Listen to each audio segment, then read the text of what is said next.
the UK's best, put a natural feeding to the test. From Scotland's Highlands to the coast of Dover, we are the raw feeders of Great Britain, yeah! Good evening, welcome to the Raw Feeders of Great Britain podcast. Can you start by introducing yourself, tell us who you are and why you've won the podcast today? Yeah, hi mate, I'm Wayne Moore. I'm Head of Sales at Albion Pet Foods, and I've come on the podcast to discuss with my mate the life of a raw dog food rep. Life of raw dog food rep. Because you're always on road, aren't you? Yeah, majority of the time, to be fair, mate. Probably about four days a week on road. You must do some distance like driving because there's quite a lot of stockists with Albion, isn't there? Yeah, but at the moment, what I'm focusing on is finding new stockists. So I'm covering mainly like the north of England, but I'm going as far as like Birmingham at the moment. So there's big areas. I think there's something like 6,000 independent raw shops in the UK, someone told me. Wow. Even though I've been selling raw a long time, I'm still coming across shops that I've never seen before. And there's lots of shops coming out of like the woodwork opening up and that because it's still a growing market. But it's good, I enjoy it. Yeah, it is a growing market, like you said, but at the moment, I find that it's becoming quite saturated to the point of everybody's fighting over a piece of the same pie. Do you know what I mean? Yeah, well, that's the thing, innit? So it's just like manufacturers as well. There's that many raw brands out there. The competition is rife. You know, I've been selling 28, 29 years, and I've never known an industry like this. I've worked for some big like corporate companies, but competition in this, it's fierce. But that's why I think it's important that I'm out there when I am visiting new shops and building that rapport and keeping that relationship with existing stockists. Because, as you know, mate, Albion's not my first raw company I've worked for. I got into raw by accident during lockdown, and it just I never heard of raw feeding, but it blew me away. Like I said, I come from a pretty corporate background where it was 5 o'clock, done, job and knock, send an email on a Friday, you'll not hear from them till Monday, Tuesday the week after. This, it's full on 100% all the time. There's no knock with this industry whatsoever. Yeah. Because basically you're dealing with normal people, and that's what I like about it. So it opened my eyes up really when I first went into my first ever raw shop. You're just dealing with normal people, what's open a business because of a passion and they've got a story. And when I go visit these shops as well, I just don't walk in and sell them the products. I want to know about them, why they started, what's the background, what did they do before, why is the shop called that? Just everything about them, then it gets a bit more personal then. But I think that's why I've done so well in the industry, and I think that's why I like it, because I'll be honest, it's not best paid job in the world, but it's it's a nice industry, and it's for a good cause as well, raw feeding. No, it definitely is. But going back to shops, sorry, I can talk forever, mate. But going back to shops, like when I first started, I have noticed like 4, 5, maybe 6 years ago, I have noticed now there's a lot more shops, but there's also a lot more manufacturers as well. Yeah. So there's enough for them shops to all of it, a little bit of this and a little bit of that as well. And it depends because every shop's got a different footfall. Oh, yeah, definitely have, yeah. Yeah, like I say, some do it online and some are just retail only. And people buy off people at the end of the day. So, yep, you know, you're going to have your customers. It's a bit like, if you walk down the street in Barnsley these days, you can get your hair cut 27 times on the same street. But there's no way I'm going to a Turkish barber. It's you go where you want to go at the end of the day, don't you? Yeah, not exactly. Like you said, like people do by people. It's like I love my coffee, and I'd rather spend extra at the local coffee shop who I like as the people that work there than going to like your local large chain. Because I'd just rather spend the extra cash. And I think with stockists as well, it's the same premise. Yeah. So like you've got your independence, and to me, in the raw feeding space, they're so valuable because it's not the same. You don't get the same level of service like you go to a large chain retailer. The knowledge base is completely different. It's apples and oranges, and I think the independents are far superior from where to buy your raw from. Yeah, I think they're undervalued, independents, if I'm honest, and that's why I'm at the third company, because I've built up such a good relationship with them, and I've been in shops when they're receiving deliveries, they're juggling freezer space about, they've got customers coming in where they're basically changing their dogs' lives because they're going on a journey with them raw. I think a lot of these companies, like manufacturers, from my experience, get to a certain level that they forget where they've come from. Yeah, So they do get shit on a lot, but it does work both ways as well, because you don't really expect them just to stock your product. They're going to get other products in as well, so it does dilute your products. But I yeah, am like team independence all the way with me, because personally I think raw feeding should be a journey. yeah. So It and you is. should Yeah, and you should ideally you should feed a variety of raw as well, because you don't want to become brand dependent. Once you become brand dependent, that's when a shop risks losing that customer to an online deal or another avenue where they could get it from, like a chain or a yeah. supermarket. No, no, no. You're absolutely right. And when you said becoming brand dependent, I'm guessing you mean from a stockist perspective, not a customer's perspective. Yeah, yeah, 100%. Because I always remember walking into a shop years ago, and this woman come in, so I'm trying to get the sale, and this woman come in, she went, "Have you got any Newcomb chicken?" And I went, "No, no, my delivery's coming tomorrow, but we've got so and so chicken." "No, my dog can only eat Newcomb chicken." And I'm thinking, chicken's chicken. You know what I mean? And the woman let her go straight away, and I'm thinking, God, if I wish I'd have known the shop a bit more, because I guarantee she'd have been buying some other chicken. Because later down, later down the years and that, I've done it on taster days. I've stopped people from buying 20 chub rolls, putting 10 back, and they're getting some of this and some of that and some of that. Because you want to feed, like, obviously you want to feed a variety from shop point of view, but for the dog's point of view as well. Yeah, definitely. But it's funny you say that because I think a lot of that kind of mindset has transferred over from like the kibble world, where they say you feed one particular kibble and don't move from it, otherwise it's going to get an upset stomach. But like you said, chicken's chicken. Do you know what I mean? Yeah, you use different cuts and that. I've learned a lot of things at Albion. Like, we don't use no carcass whatsoever. Like, the owner of Albion won't have no carcass in our factory whatsoever. Everything that we get in, it comes in like frozen blocks. But there would have been something there for that dog, 100%. And you don't want to be just feeding your dog chicken anyway, do you? Really? No, no, no, not at all. No, But I it's, think with nutriment as well, so I'm guessing that the chicken one that person was referring to was one of the complete and balanced ones. So in theory, she can on paper, but yeah, to yeah, me, I'm no, agreeing, yeah. no, no. But like I said, right is it's the spice of life. Always Yeah, has been, always I will think be. sometimes, from what I've seen, is I think sometimes the shop owners are a bit scared to ruffle the customers' feathers, because it is such a competitive market. It As is. like they don't really want to challenge them or whatever. As long as they're taking the money, some are like quite happy with that. Not all of them, but this is just what I've seen. But like when I started tasting it, is what a lot of companies have jumped on since I started doing it. I just don't go in there and push one brand. I'm encouraging them to buy a bit of this and a bit of that, because I'm there to help that shop, and obviously it's going to help my reputation within that shop as well. That they know that I'm team independence and they can trust me. So if I ever did move again, not that I would, um, I know that they are going to come with me because they trust what I say and what I do. That's actually interesting and quite humbling because you think you working for a manufacturer, you just be or just feed this, just feed Alvin, just feed this, and Because instead, do you know what I mean? like like I said, I've done selling raw is probably the worst paid sales job I've had in 15, 20 years. But I love it. And I think why I love it is because of the independence.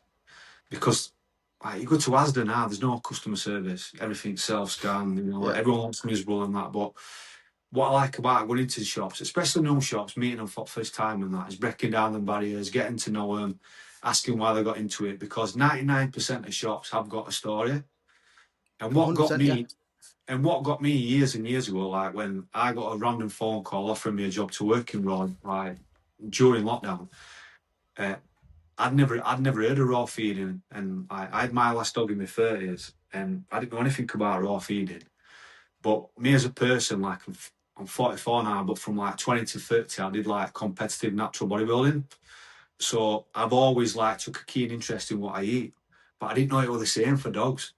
So when I've like gone down that rabbit hole of raw feeding, I've been distraught, thinking, I wish I'd have known about that when I had my dogs. I felt really selfish, and I think that's why I love it so much, because if you've ever been into a shop, like I'm lucky, me, I've been into shops and shops again where they transition a dog onto raw, and I've been back in with like that dog's come back in and they've got that relationship because they've had that success story and that. And I'm not saying raw is for every dog, because it's not. Feeding your dog's the main thing, but I think to have that guidance from a raw shop with that experience, it's important, especially like I said, there's no customer service anywhere these days. You can't even phone like a company these days. You've got an automated service, and if you're from Barnsley, I tell you now, mate, it takes you half an hour to get through because I don't understand a word I'm saying.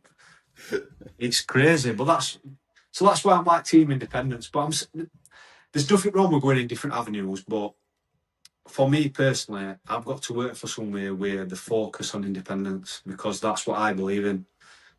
Yeah, and I personally think it's the best way, because, like you said, every consumer's got a story. Every stockist has got their own story why they started, and the fact of the reason why they started it is probably going to relate to so many customers' stories anyway, because 9 times out of 10 they've all got the same bumps in the road and they're trying to find an alternative, and they're all ending up on the same path to the same place.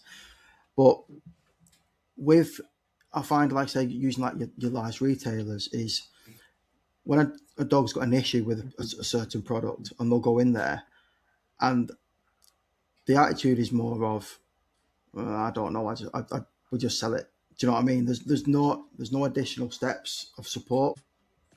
Yeah, you're exactly right, because large retailers, they'll just, it's the supply and demand, and obviously it's the independents that have brought that demand up to where it is, and yeah, you just hit the nail right on the head. But when it comes down to, like, tell you, the education behind raw feeding, it takes in depth knowledge, and it takes a collective people who've experienced the bumps in the road to then Yeah, I help think each I other think as a that experience, community. it's that experience, isn't it? It's definitely that experience. I think, because I'm not sure how many shops that I deal with got qualifications, but I know they've got experience. Yeah, yeah. And to be honest with you, real life experience does help, even from an observational standpoint, because especially when it comes down to transitioning, there's multiple ways to do it. But obviously, if a shop's got their own way of doing it, obviously they're going to guide on that, and then they know obviously what to expect as well. So they can handhold perfectly. Because if you transition incorrectly, if as long as you make it known that to the customer that, or for the first couple of days you may have loose stools and things like that, and it's no reason to cause, like, to get panicked over, it's normal, then they'll be less likely to come back and complain. Do you know what I mean? Yeah, and the It's thing is though, about, that yeah, just going back to that, they can then come back to that same person that spoke to at that shop. As with yeah. if it's with a chain or a supermarket, you know, they might have been told something, then they tried to come back, and that person's got the week off or whatever. It's more personal at an independent level, I think. And again, to me, when it comes down to the large chains that stock, say, complementary brands, I think that's even more dangerous if they're not going to educate the staff on how to guide customers and how to feed complementary brands with enough rotation and things like that. Because you'll see some people that'll buy, say, an 8 to 10 chicken, just that, and that's all they'll feed, which that then can Yeah. open up to deficiencies long term. There's another argument to that as well, though. So the labelling in raw is so unregulated. It's crazy. You know, there's so many loopholes. It's like, what is complimentary, what is complete. There's people writing complete on 80-10-10s. You know, the way they're getting around that is it's a complete 80-10-10. But to like the normal Joe blogs, if they see complete on that, they're going to think it's complete, which it might be for some dogs, because like you should feed the dog in front of you. Every dog's different. Like if I had a dog again, 100% I would DIY feed because I'd want to be in control of how much fruit and veg go in that meal, how much supplements go in that meal or whatever. I won't ever base anything on a mass mixed product, if you know what I mean by that, mate. No, yeah, of course I do. But yeah, you're right. And yeah, years ago, products used to be labelled 8 to 10 10 and have the word complete on it.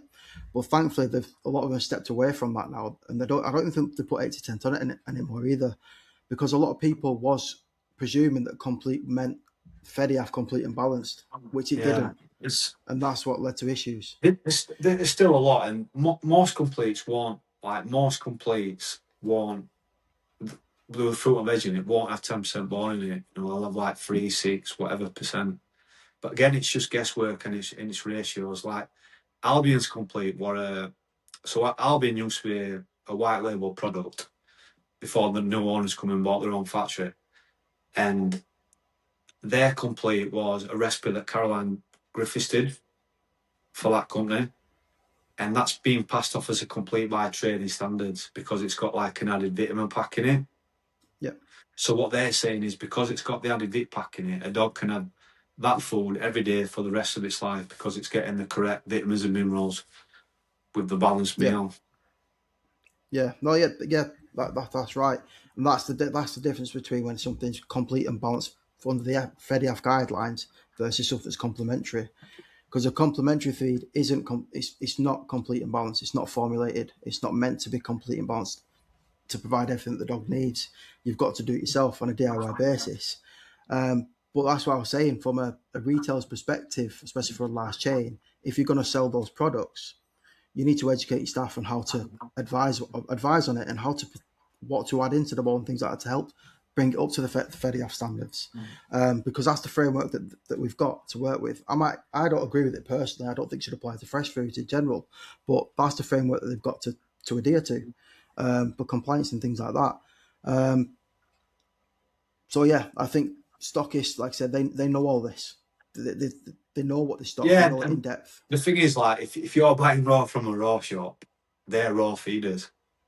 If you're buying raw from a Pets at Home or a Jolly's, like I'd say majority is not raw feeders. No, yeah, you're right. You're exactly right. Like I said, it's probably like a 70-30 split-ish, I reckon, at the moment. And that's why, obviously, maybe why the knowledge isn't there, because it doesn't need to be, because it's not the majority. But I think it should be, personally. I might have slightly sorted stuff out, but yeah, I think it should be as well.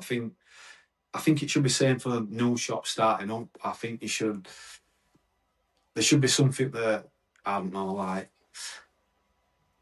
there should be some boxes that you've got to tick as well, like some sort of like basic exam or something like that. I think. Yeah, because even like say if brands are to go in, like I say, with reps like yourselves, and you're talking about the products in depth and things like that, and because we can give a product knowledge on our products, but like I'm not a raw feeding expert. Everything I've learned about raw feeding is from the raw independent shops. You know, like I said, I've had dogs, but my last dog were in my 30s, so it's a long time ago. But I've never raw fed. I raw fed my hamster, that was it. But true story. But I feel like going back to what we said earlier on, there is a lot more shops these days, and I think why you're seeing a lot more shops is because it's a lot easier to set up a raw shop these days if you're selling. It does.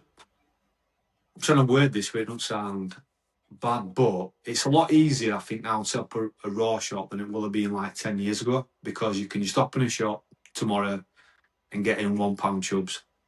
Like, there's no real skill in selling 20 chubs for 20 quid. But I suppose like 10 years ago when raw like you had a range of different price points from raw, and you had to justify to someone why it's going to cost their dog to feed their dog £60 a week. Yeah, you know, that's where the experience comes in it and the knowledge of raw feeding. Do you know what I mean by that? Yeah, no, I definitely do. But yeah, like you say, because of the way the market's shifted now as well, years ago, sales reps like yourselves would have, there wouldn't have been any like independent raw shops around. It'd all just be standard pet shops. But then you got to try and go around them and then try and get them to stock a raw brand when all they know is predominantly like the kibble and tins. So it's alien to them. So chances of them taking it on would be very slim. Which obviously is why it probably got slow traction over the years, and everybody just did DIY it and bought stuff from the butchers. Yeah, do you know, like when I first started, um, obviously I went to a lot of small pet shops where they had one freezer in Nature's Menu, and it were a slog.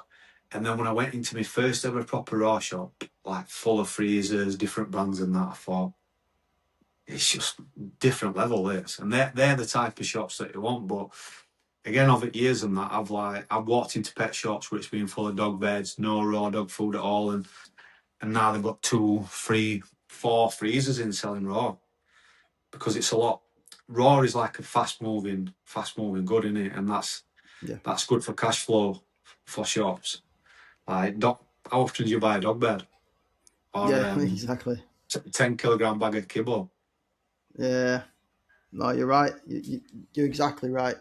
And I think as an extra earner, I think all the stockists should have like affiliations with freezer companies and sell freezers on the side as well. Because I started off with a small freezer, and then before you know it, I had 360 litre chest freezers full of stuff from whole prey, pre-made blocks, the lot. And it does become addictive. It's an addictive thing because you get a bug for it, and you want to do stuff yourself. I had a grinder, I had everything. I had like my own little manufacturing plant going on, just for my own dogs. And yeah, it's entertaining. You build a better bond with your dogs as well. I think personally, because you get to know the likes and dislikes properly. Um, you, Yeah, you're like getting real food, aren't you? Yeah, you are, and you get to know the preferences properly and what textures they do and don't like. Because again, you're learning, but so are the dogs, especially with transition one from a kibble or tins. It's a completely different world to them, and that's why some dogs now they're not even like inquisitive to try whole prey. Like try and get a dog to eat like game meat. It's really rich. They'll turn their noses at it, and it's really difficult to get a lot of dogs to eat game meats, and especially my Maggie, try with whole prey, not a chance. I've given her like chicks, I've given her rabbits and rats before now, and she'd rather try and resuscitate them to play with rather than see them as food. And I think that's quite, I don't know, it's disheartening really because dogs they've come away so far away Yeah, from what it's they just used to like be. us, isn't it? You get domesticated. You live to the environment, so it's like if your Maggie were brought up on mean streets of Barnsley, for example, and she didn't have like an home to live in, she'd probably eat full prey and that. It's just like when we were cave people, we probably like munched on rocks. It's just evolved, don't you? It's Yeah, I think like I know people like what everyone bangs on about saying dogs come from wolves and all that, and in the same breath they're giving them supplements on top of the raw and that. They're saying, well, a wolf won't eat that, but then they're putting supplements on and stuff like that. So I think you've got to be realistic. You know, yeah. they're not wolves. It's just basically it's where they digest the food. That's where they're gaining the benefit. That's the main thing. But again, I'm not a fan of supplements. Me personally, I think there's a lot of supplements out there what are overkill. Oh, When 100%. there is some good supplements out there, but I think if it's single source ingredient, but you know, like them with the 3 and 4 and stuff like that, I think you're just paying a lot of money for something that you can do yourself with whole foods. Oh yeah, definitely. But even someone like the whole food ones are basically just a convenient way of giving whole foods. There's too much in it, and there's too much in terms of like say 17 ingredients, but at the same time there's too little of it as well. Yeah, And I just think it's yeah, a lot of them are just taking hard earned cash for nothing, and sometimes even just making expensive piss. Because yeah, that's pretty much all that's going to happen. Supplements, in my opinion, should be used with intent, and supplements should they're used for therapeutic Well, reasons. basically, supplements to supplement your food. It's just like in the fitness industry.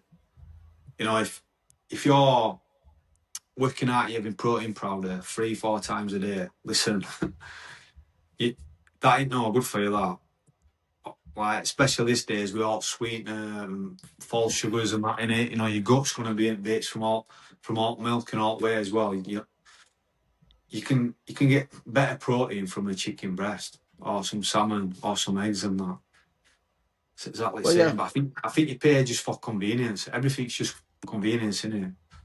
yeah, that's one massive driving force, and I've got a really big bugbear on that about when I see the fresh food world marketing convenience, just exactly the same tactics that the cable companies used, and then you'll see, like recently I've seen that Marley Bones going after butternut, and Oh I'm yeah, thinking, yeah, and I'm thinking, well, hang on. Your argument should be about your actual your products, your bioavailability, the in-depth stuff, and what matters, not who can market convenience the best. Like just going after butternut because it's frozen yeah. and You theirs should, you should isn't. be It's you should be selling on your strengths. You know, it's a bit like I know a cold press company, um, and all they seem to do is try and bash raw. It's insane. Sell benefits at cold press. What are you doing? yeah, You know what I mean? exactly. But it's like you'll see it a lot even with people.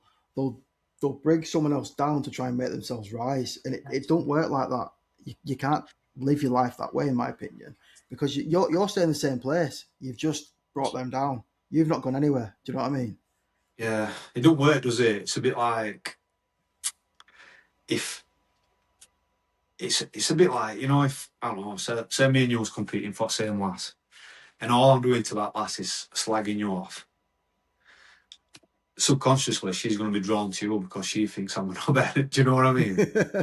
That's just how it works, isn't it? But going back to Button Up Box, when I worked in recruitment, they were one of my clients in Doncaster, And like I said, I didn't have a clue about raw feeding at that time. And at the end of every email, I had to put woof because that's what they did. And that's what got me in there. But I walked around their factory in Doncaster. Kid you not, I must have done about 30,000 steps. It's insane. But it bangs. Do you know, like you're cooking broccoli? Yeah. Imagine that 1 million times. It's just veg. I'm telling you now, like button-up boxes, all veg. It's it's insane. But, It is quite veg heavy. but they started button-up box because one of the owners, there were two guys that founded it. There were loads of investors and that. But his dog had smelly farts.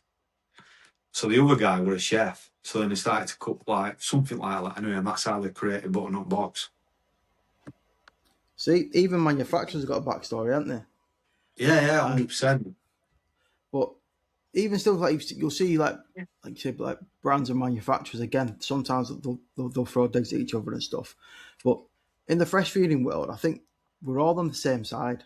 We're trying to get to the same place. We might not agree on everything 100%, but we're still on the same side. And sometimes I think we just forget that. But at the same time, I will admit that there is absolute cowboys out there. I've seen some Yeah, cowboy listen, firms this is start what I off. always say, me. Like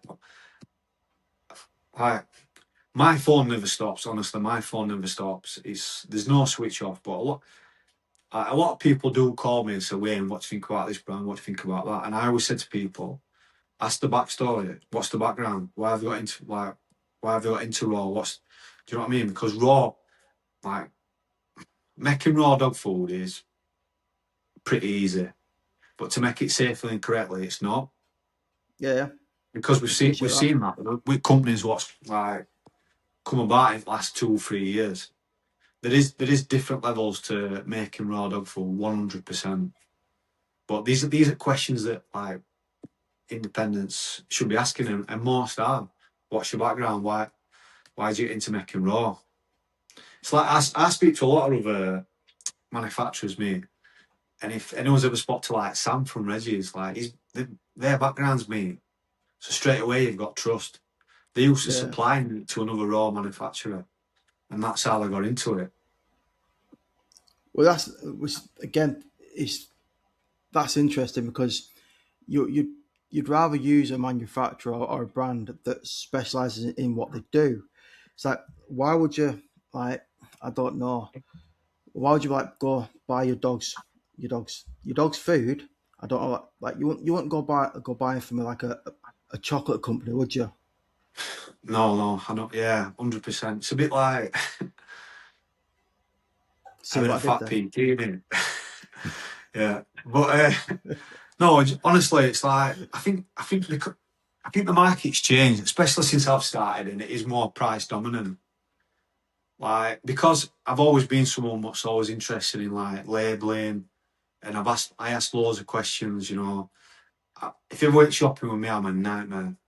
But I, to me, like price doesn't really matter, and that's not I'm not well off or anything like that because price doesn't reflect what I'm wanting. But I think this day and age now with Rory's at the moment, especially the last 2 years, everything's price dominating, and I'm like wording what a lot of people throw by is a race to the bottom, It does, and yeah. it is because I've seen it. I've walked in one shop and they've got 20 chubs for £20. I've gone 3 mile down the road and I've got 20 chubs for £18. Another 3 mile down the road, 20 chubs for £16. It's like it's crazy.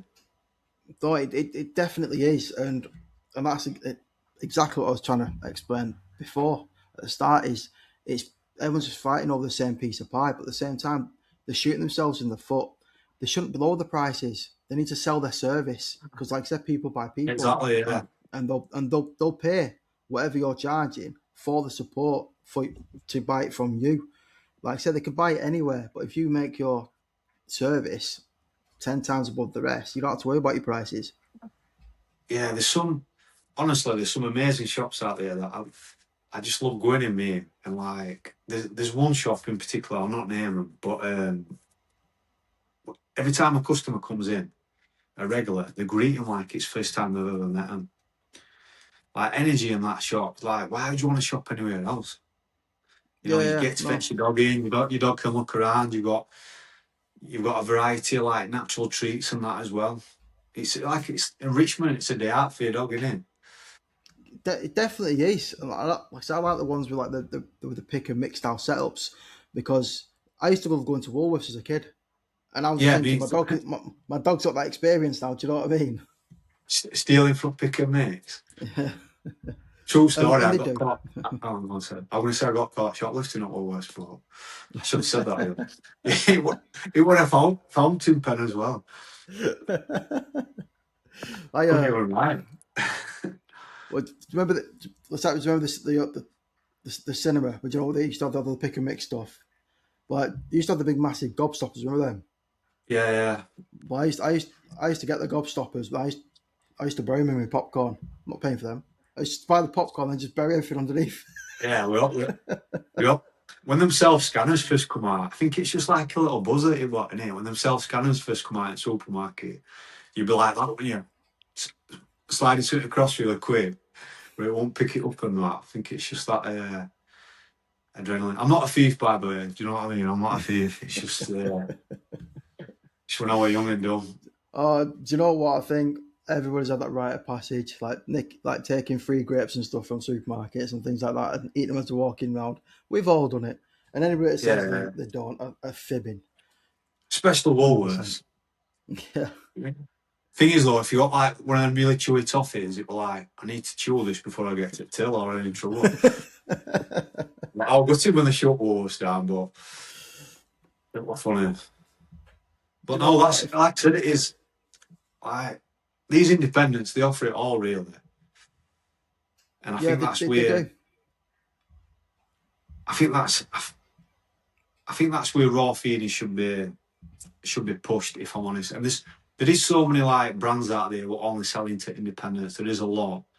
And I'm not saying then what don't are in the wrong because what different avenues have got different a different size of businesses. Like imagine if you've got 100, 200 staff and that, you know, but you're not going to pay them staff by putting your product independent pet shop where it's expensive and it's up against loads of different brands at a cheaper price point, they need to look at different avenues to keep their lights on, if you know what I mean.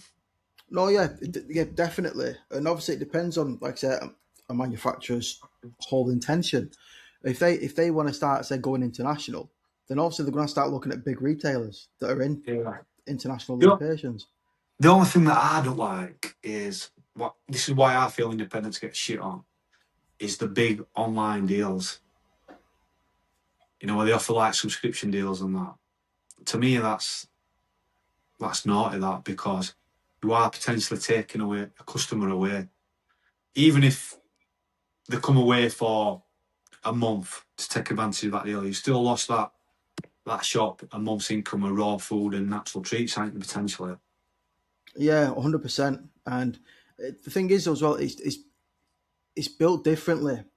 So you've with the subscription stuff, a lot of them as well, they won't like even store it themselves. So they'll create it, then they'll ship it to like a fulfillment company, and then those basically it's just a complete fast turnover. But that kind of setup works if they're trying to get like investors and Yeah. things like that.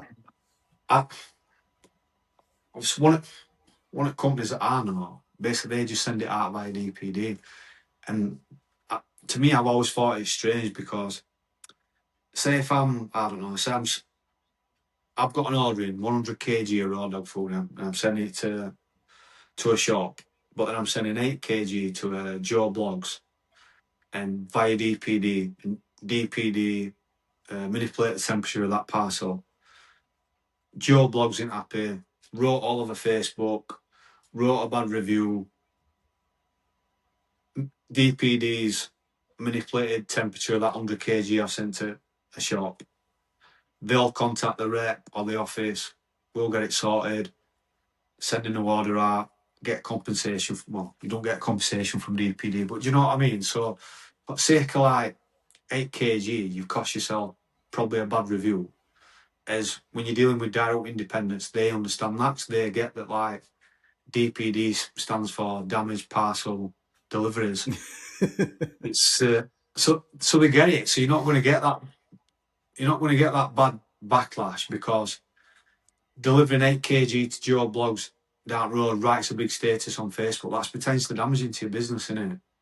Yeah, it definitely is. And you'll see, like, I suppose it's not as bad anymore because there was a particular courier that went, thankfully, seemed to shut its doors but they were notorious for bad deliveries.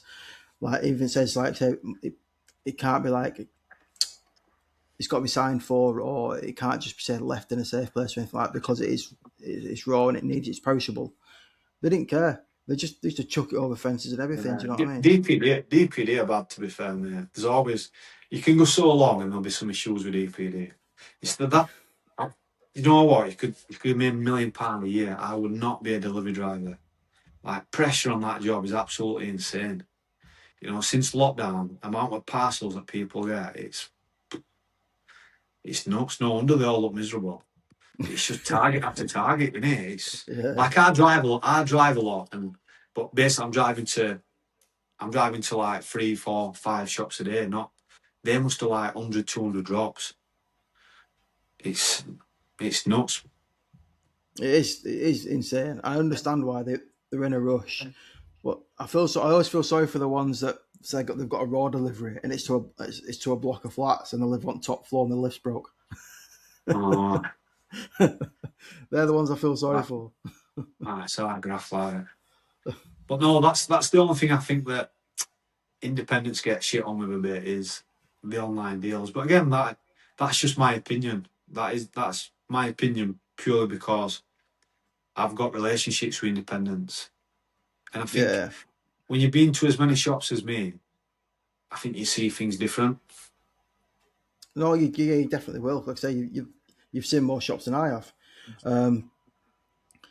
But I think But I mean, a lot like I of, said, and it's never switch off either. Like people text me at 6, 7, 8, 9, 10 o'clock sometimes, Saturday, Sunday, and I can't help but message back. No, but you have to be careful. Or you will get burnout because it does. It will grate on you eventually. You just want some peace. Yeah. Do you know what? Since I've been selling raw, I've not had one holiday. It's just, Jesus Christ. but I think How are I'm you a lot. staying so? How are you staying looking so young? I watch what I eat. I'm not kids either. I'm not as bad as I used to be. What I eat, like a natural dog expo, I'll eat anything because. But when I'm at home, I stick to like very clean foods and that. I thought he was about to say kebabs then. No, no, I just but like yeah, like I've eaten because I've come from like natural bodybuilding background. Like it's very structured, like, and it's a bit obsessive what you eat. But Yeah, I'm a very extreme person. Me, like, if I'm doing something, I'm doing it 100%. Like, so I've I'm gonna back dogs. I eat same food every day, but literally for 15, 20 years, I eat same food every day, like to a T. Jesus. And like Monday to Friday, I probably have same breakfast, dinner, tea, supper, 3 4 litre of water. Yeah, Well, it's it's paid off because I want to guess you was in your 40s. yeah, 45 in August. But you are what you eat, aren't you? Oh, I I suppose have. so. Yeah. You can edit this bit out, mate. But I have facials as well. Not my statement. But no, I think that's like. But I am obsessed with labels and stuff like that. What's in food and that. But I think I think that's how it should be really. But if you try reading some stuff, you can't read it, can you? Yeah, like I say, yeah, so a lot of people will judge a label on it, the ability to read it, which is a good point to make because it does definitely influences the And consumer that's consumer something what decisions. frustrates me in raw as well. If you can't read a label, I'm just like that does me in that. Yeah, it's got to be clear and concise, definitely. Yeah, because I think the whole idea of raw is to be transparent. Where kibble is potentially not because even though he can read the label, he can't even pronounce half the words on it. He don't even know what they are. So raw, ideally, everything should be transparent. Yeah, definitely transparent, 100%. And a lot of the time, again, it just comes down to education because, like I said, we're just lay people, so we're not pet feed formulators. We're not academic researchers. We don't understand the jargon. If you were from that background, you could probably read it and you'd be fluent. Oh, I know what this means. I know what that means. So I think it's Yeah, a breakdown of education somewhere. But yeah, a lot of people will avoid it because they don't understand it. And yeah, and with raw, a we lot of don't people get don't it. read labels. A lot of people don't read labels. They'll just That's also like true. Just see the for front of example, it. for example, it might say venison up front, and then on the back it might say venison 80%, venison bone 10%, lamb offal 10%. Yeah, They don't know that. But I'm not saying there's nothing wrong with that. But me, if I pick something up, I'd be looking at it. Do you know what I mean? And as I've got older, I've got to take a photo, then zoom in. But I think labeling should be more clearer in all raw products. it definitely should. On the front needs to match the back as well. Like you said, if it can't just say chicken if it's got other proteins in it as well. It needs to be said multi and list exactly what it is, in my opinion. The trouble with what it's not a level playing field. So there's no there's too many loopholes in guidelines without going into too much detail on that on labeling and that. Yeah, there is. Because you'll also, well, through You experience as well. sometimes in this industry, like you get penalised for doing things super right. Yeah, I can appreciate that. But I've also found myself through experience that depending on which representatives of like DEFRA you speak to, each local authority's got like their own rule book. It should all be the same. Yeah, But it's depending on true. who's And I've spoke to a few different vets, and some are very passionate about it, and some are very can't be asked. It's a bit like Premiership referees. Do you know what I mean? It's inconsistent, isn't it? yeah, It's like it passing. definitely is. Yeah, it's like anything though, innit? It's everything's like human nature, innit? Human error. It's like when I passed my driving test, I swear down that is the worst I've ever drove. And when he said congratulations, you passed, I was like, are you for real? Because I felt like in my third test, I'd never drove as good. Do you know what I mean? But I failed on reverse parking. But on the fourth time I did it, I was terrible. I'm making all sorts of mistakes. You know what I mean? In my head, mentally, I'd already gave up, and I want to be a biker chick. But yeah, that's what I mean. It's just inconsistency in it. Everyone's inconsistent in it. We are as like, well, we are as humans, aren't we? Inconsistent, aren't we? We wake up every day and we Yeah. could feel slightly different or feel different about something. You know, we always change his opinion about something, and it's just like anyone really. No, yeah, you're right. Like saying it's evident itself why there's so much confliction and contradiction out there within the industry because, like I say, people are getting information from the right places, but depending on who's delivering it, it's gonna differ because they're interpreting the rules differently, even though it should be the same technically. Yeah, I think it should be like you should be able to read packaging 100% across the board, no matter what. Like packaging should be 1,000,000% transparent, front, back, side, or whatever. I think Yeah, that's when it definitely. becomes a level playing field. And I think touching back on the stockists as well, and like I said, the whole issue with things being going online and things like that now is, I think that the best angle for a stockist is the fact that people can use cash. So many people now, for whatever reason, are trying to use cash more, and I think it's a case of use it or lose it. And people are worried about this cashless society coming in, but a stockist can accept cash. With online, it's all digital. You haven't got a choice. You can't use cash. Do you know what I mean? Yeah, well, do you know, you obviously know Ali at Raw Superstore. I don't know if you follow her on social media. Yeah, She stopped taking card. Oh, sorry, she stopped taking cash for a long time, and now she's so, started taking yeah. cash again because people are saying they'll come back to it if they can pay with cash. Yeah, but I did. I saw a video explaining that she's bringing it back, but she also explained why. And I thought, you know Yeah, what, that's what I mean. Like, fair yeah. enough. Yeah, Oh no, I've I got a couldn't reason, understand that. 100%. I'll just say that people, like you said, want to pay cash, don't they? Yeah, definitely. And people need to provide that service. So I find it absolutely frustrating when I go somewhere and it's card only. I'm like, Yeah, brilliant. yeah. Honestly, so I used to play in a pool team 25, 26 years ago, and you go round with a football card, like £1 a team, 20 teams or whatever, and you could fill one 3 times. I've started playing pool again for a pool team. So last Thursday I went round with a football card. Couldn't even fill one because nobody had cash on them. Yeah. It's insane, isn't it? Well, I've no money on me, mate.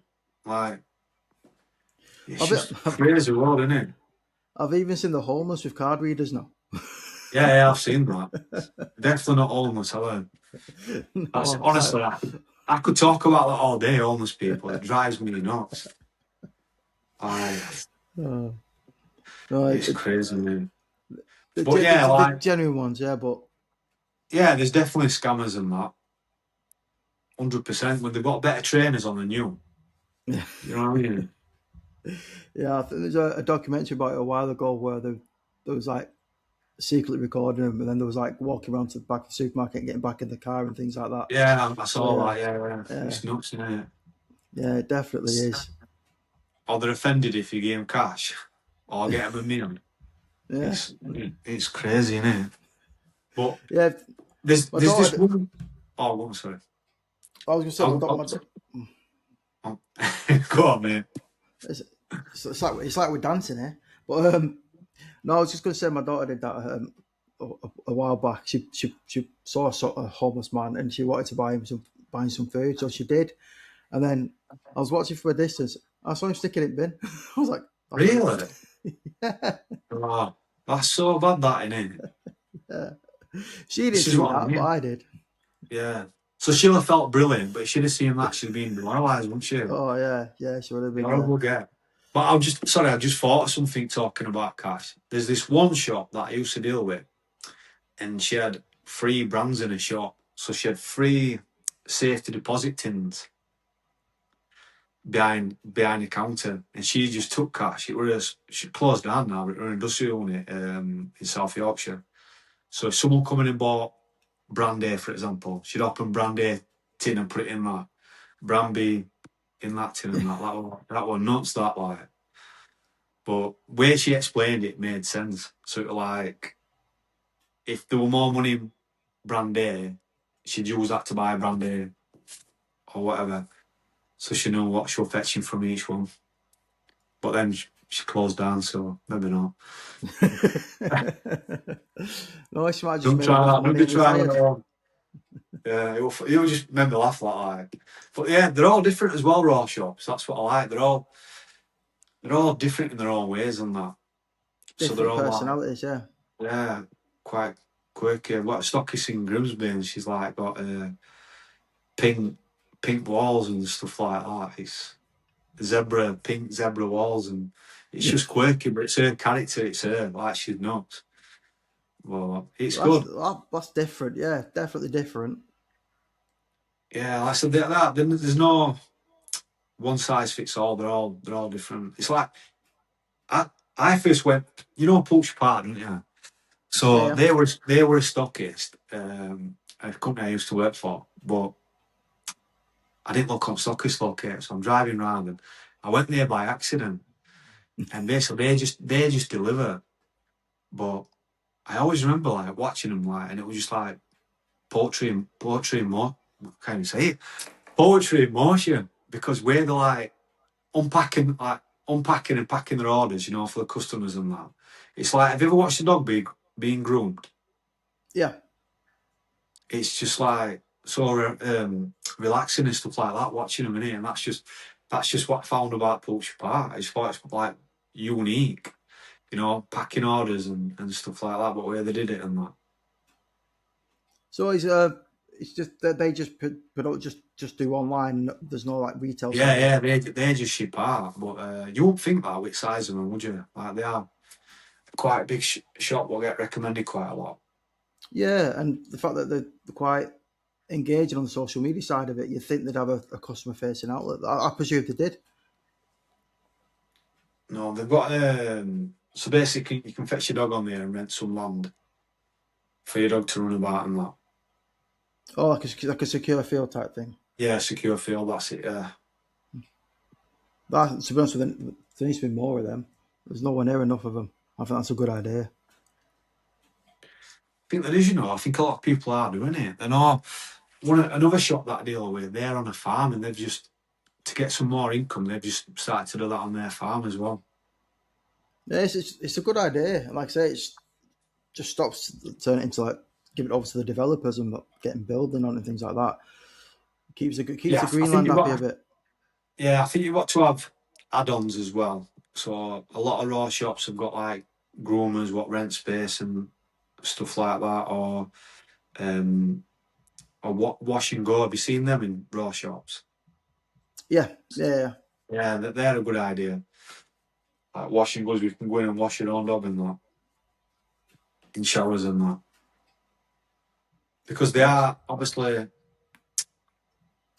I think there is a lot of shops struggling at the moment, so I think any extra income they can get, because there's not much money in raw. There's not as much money as people think, especially when you've got cost to your freezers and everything like that. yeah, definitely. The margins are quite tight. Like I said, I used to have a shop. It only lasted 3 months because yeah, I followed some really bad advice and it sank faster than a Titanic. What were that? Did you think you had too many brands, or No, I sunk most of my capital into the wrong brand. did you? So I won't mention names, but just say brand A and brand B. So brand A, I presumed was the premium, top end, and then brand B was really a budget offer. And it turned out that brand B made brand A on a white label basis anyway. It was exactly the same stuff, but the That's difference that. in Yeah, price per kilo was £4. really. Yeah, Yeah, and that's yeah.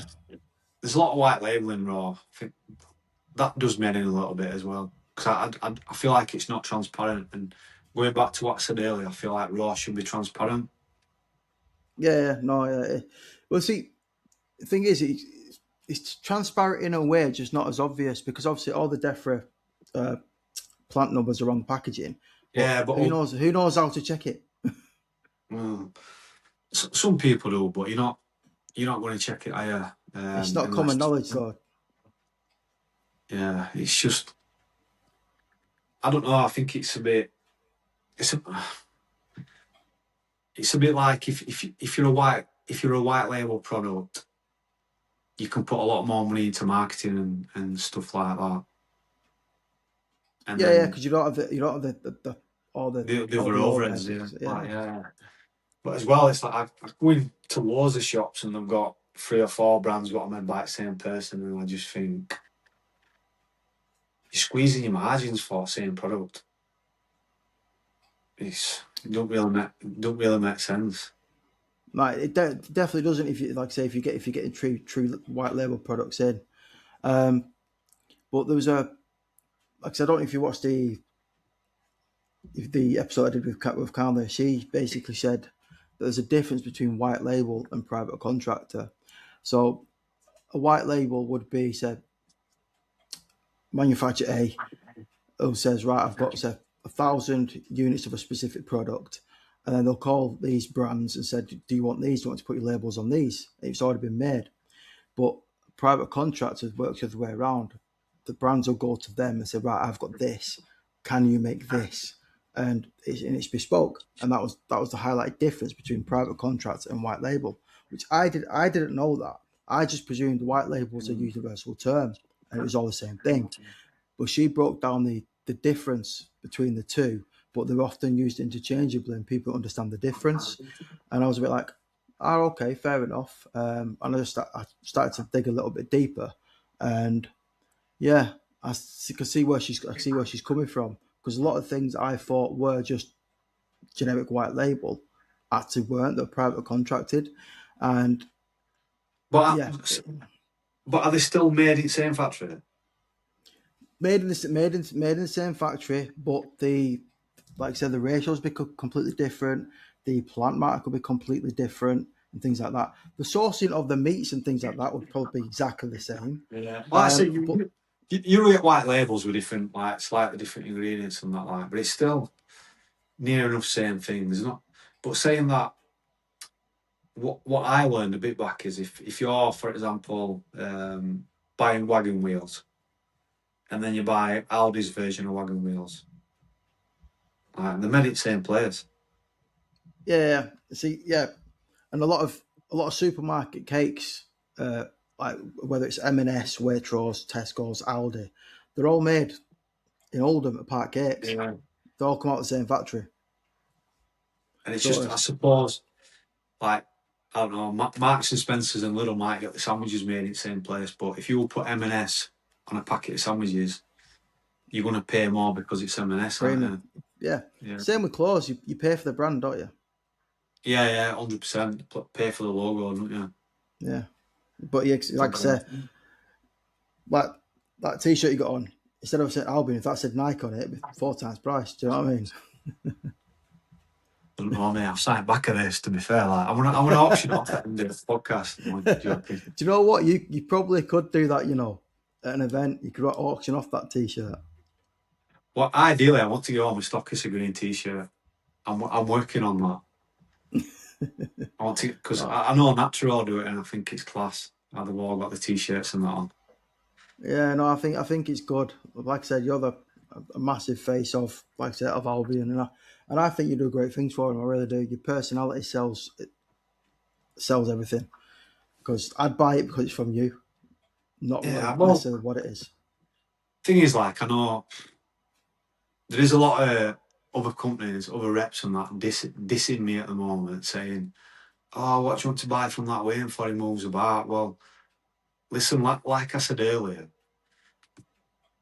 raw. This is not a good pay job for me. I could go to another industry tomorrow, and I'm not just being big-headed because I have got a good Yeah, reputation in sales, but I work in raw because I want to support the independents. So if I'm working somewhere and I don't agree with something that's going to affect my relationship with independents when I'm like front of house, if you like, I yeah, am going to move. And if anything, like I'm not going to leave Albion because there were no job for me at Albion. Like I wasn't approached by Albion. I approached them. Like not many people know that.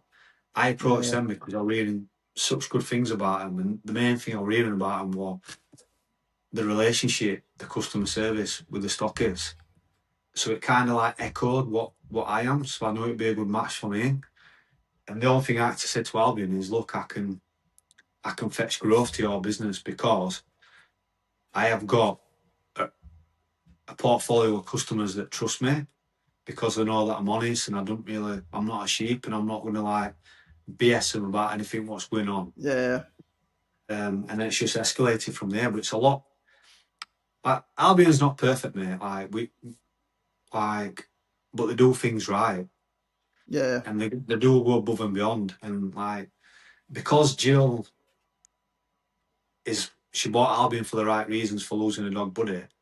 She's not cutting no corners, which in this industry it don't always go down well with independents because obviously there's a demand and for their product. So if we get something in and it's not right, like getting meat at home is crazy. So I'm not going into too much detail, but if we get some meat in and it's not right, like Jill will refuse it straight away. You know, if it's below the quality that she wants, like yeah, Albion, Albion is not a budget brand. Albion is not set up to be a huge profitable raw company. Because if that meat were in a tub and lid, you're probably talking £2-3 more. yeah, It's it's just different levels. But no, I think I found a perfect fit for me because the match my mentality when it comes to independence. Like when I first spoke to Jill, like all she was doing was moaning about D2C, and I'm like, do you know what I mean? Like I couldn't think of it worse. And then Buddy's Choice, you can only buy it trade exclusive. Like they went to Crufts. They had no offers on at Crufts. They took the Buddy's Choice freezer to Crufts, full of Buddy's Choice. Sold it on last day. All inquiries that we got about Buddy's Choice, like I look after the Instagram mate, and messages from people. Why can't we order this on your website? You can go on the website and go on your stockist locator and find you just independent pet shop. But the backlash we got from that, it was crazy. Some people like, that's not fair that we can't order it online. I'm like, look, why would you not want to go and support a local a local independent pet shop? business. Yeah, Yeah, because we want it delivered. I went, more shops deliver.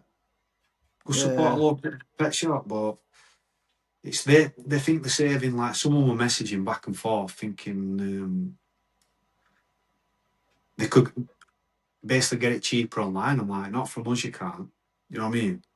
yeah, We like the shops get more markup than us, and that's why I think it's a bit of confusion with Buddy's Choice because we give shops a good margin and they have a bit of play with price and that. People look at the price bracket and think, oh, it's budget that. But you've seen it, mate. You've seen the food, haven't you? yeah, no, yeah, There's, definitely there's have. not there's not budget about it. No, I think again that's another word that I'm guilty of probably saying it or making it sound different than what I say, why I say mean. So when I say budget, I basically means people. It's affordable for a lot of people. Affordable, yeah. It's like we've got an Yeah, eco range and it's not eco because it's like cheap. It's economical on price, but we're actually getting rid of it because it's it's not profitable at all. well, it would it be because it's like you said, that race to the bottom thing. If you keep lowering the prices Yeah. on stuff, you're not gonna make money, are you? And the price of meat at the moment, especially when you buy it frozen, I don't know what it's like when you buy it from abattoirs and stuff like that, but when you're buying frozen blocks, it's a lot more expensive. Because you paid for that process of being frozen as well. Yeah, and it's like you've seen how it's made and that. Like Jill won't have any carcass, like chicken carcass in our food or anything like that. There's no fillers and stuff like that. And you can see it. Like there's videos basically like it's just girth for meat. It's just that dense for meat. Yeah. You get a lot for your money. It's just good stuff. I'm not saying it's best raw out there, but and I'm not saying it's worse. It's quality meat for price. I do honestly think you'll get no better for that price point. No, Hundred no, percent. yeah, no, I agree. And I But it's was, like people said to me, "Why can't you get goat? Why can't you get rabbit all the time? Or why can't like other like exotic proteins and that?" Well, the protocols and the procedures that we go through, like none, like you can't get enough goat or enough. You can't get rabbit all year round with the correct paperwork and that. And because it comes in yeah, frozen blocks, it's got to be fit for human consumption meat. yeah, no, yeah. It's like it's not like you can just phone up the local hunter and just start getting rabbits that way either. Do you know what I Yeah. mean? It's you can get goat from Avatar and stuff like that. I know you can. A lot of manufacturers sell goat, and saying there's nothing wrong with what they're doing. It's just the way that Albion's run is the way that Jill wants to do it. You know, Yeah, she's in a fortunate position. Like she's dog obsessed. Like she's got 10 rescue dogs at the moment. Buddy were a red setter that she lost. Like, and she's a vegetarian as well in the raw industry. So she's like, if it's not good enough to feed her 10 dogs, she won't put it into production. that's actually an interesting fact that because then yeah, it just shows that she's all about the dogs because you get yeah, some like I say some vegans in the world that Hundred try and force a percent, vegan diet. 100%. She is, mate. Like it's kind of kind of blew me away sometimes when I know that we're going to be short on something. She's like, I don't want that crap from my machine and that because it's not good enough for my dogs. And like again, mentioning no names when like I've been in the industry a bit now, I know that others would have done, but she done. And I'm saying there's nothing wrong with using cheaper cuts or whatever and that, but to stand by your principles all the time and to And keep it at never that waver. level, I think is Yeah, really good. no, that definitely is because it's not just quality control aspect of the final product. It's quality control aspect before it even enters the premises. Do you know what I mean? So that's Yeah, and like that's a good thing. we where they are in Bifford upon Avon, like all our packaging gets signed up by trading standards and DEFRA, like come up time, they've got a great relationship with DEFRA. And DEFRA hold them in like hold the factory in proper highest esteem and that, like, you know, how clean it is, the way everything's produced and that. They could work a bit faster, but apart from that, like, you know, they tick every box. No, and I think it's brilliant. I think it's one of, like I said, the finest ones out there. And for a lot of people, again, that are trying to avoid products that have said got larger pieces of bone that might not suit their dog, it's going to be more ideal for them. And yeah, it solves a massive problem for an issue for a lot of people at the moment. The way you see the social media things going. Yeah, and like the Buddhist choice range, you can only buy that in raw independent pet shops, and that's the one that I push more than anything because, like, I feel like we're giving back to independence, a great product at an Yeah, affordable price to them, where they've got flexibility on margin. no, I appreciate that, and that just proves the point that you value the independence. You give them as much as they give you. If that makes sense. Yeah, yeah. And to say that, like Albion's been around for 44 years, I think the last 12, 13, 14 months and that, I think the brand awareness has never been as big. No, definitely not. I've seen the marketing side of it shoot up recently, Yeah, yeah, and 100%. And that's down to independence. That's down to them trusting me, getting that product and then pushing it on their socials and that. Like you it's get in, it's you get I do involved on the socials too. I do on TikTok. Uh, no, but I I'm on a lot of raw groups on Facebook, me. Like I have a little scroll and that, and what I have noticed, like a lot of people are recommending Buddy's Choice, Yeah, and I've that's noticed that like, as well. and it's I take some pride in like achievement in that, because I feel like that's when you know your brand awareness is like really good and people are happy with your product. I've not heard, to be fair, I've not heard one bad thing really about Buddy's Choice No, I haven't. or Albion. No, I It's haven't. all been Not good. one bad thing. Yeah, definitely is. So like I say, you obviously running the Royal Freeze of Great Britain. I do try and control like brand bash and things like that. Some people can't help themselves, and never once has it ever been about Albion. Never, not once. Yeah, the thing is though, what like the bigger they get, the more suppliers they get, the more people that they sell to. You are going to get something because you can't. It's all about people's experience. It's like I might go on holiday somewhere and hate it. You might go to the same place and love it. Yeah, no, yeah, definitely. And again, it's part of the thing of like you said, with people by people. So I can go to a stockist and think they're absolute arrogant assholes. Somebody else could go and think they're the best Yeah, people since yeah, sliced bread. Do you know what I mean? So I've always said that everyone's an arsehole to someone. You just got to find your circle of arseholes. yeah. It's true, isn't it? Like you can't get on with everybody. Like as much as you try, No, you you can't. can't. But I do try. It's my job. I've got to sell them the dream, haven't And you do a very good job as well. And tell Jill, I? so I said I she love, needs I to love pay you it. I more. love it. To be fair, mate, I love it.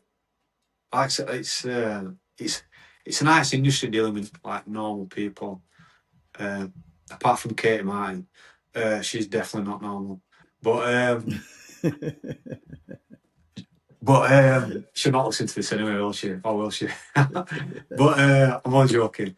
But it's like where I come from before, like when you sell corporate and you're walking into a boardroom with like IT managers, HR managers in your tight little suit and you're playing a part and you're there purely focused on getting the sale. So you're just going to say whatever to get that sale, and then once you get that sale, it's then passed on to like finance department or service department, and then you'll never speak to them again. If they come to renew, it's passed on to retentions or whatever. But with Yeah, this, it's about building a relationship. And I'll be totally honest with you. So this is my third brand. There is three shops that I've always had a good relationship with, and I mean like a really good relationship. Never bought any of the previous two off me, but always had a good relationship and that. I finally like being able to find a product that they bought off me and it sells.